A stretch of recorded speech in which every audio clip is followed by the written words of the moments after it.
যুক্তরাষ্ট্রের minor league ক্রিকেটে আবারও মাঠে নামছে সাকিব আল হাসানের দল আটলান্টা ফায়ার।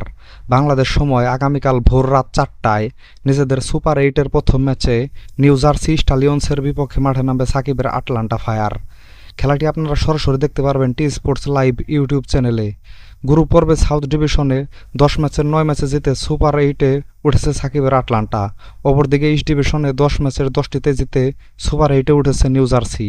তাই বোঝা যাচ্ছে যে ম্যাচটা আটলান্টা ফায়ারের জন্য খুব একটা সহজ হবে না। আটলান্টা ফায়ারের হয়ে বোলিংয়ে জ্বলে উঠলেও ব্যাট হাতে প্রথম ম্যাচ বাদে সবগুলোতে ব্যর্থ হয়েছেন সাকিব আল হাসান। 5 ম্যাচে তিনি মোট 11টি উইকেট পেয়েছেন আর ব্যাটিংয়ে করেছেন মাত্র 37 রান। তাই তিনি যদি বোলিংয়ের পাশাপাশি ব্যাটিংও ভালো করেন তাহলে আশা করা যায় যে তার দল ভালো করবে।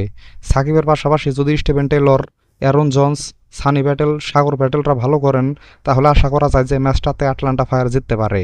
তো বন্ধুরা, আপনাদের কি মনে হয় সাকিব আল হাসান তার দল আটলান্টা ফায়ারকে ম্যাচটাতে জেতাতে পারবেন কিনা তা এখনই কমেন্ট করে জানান।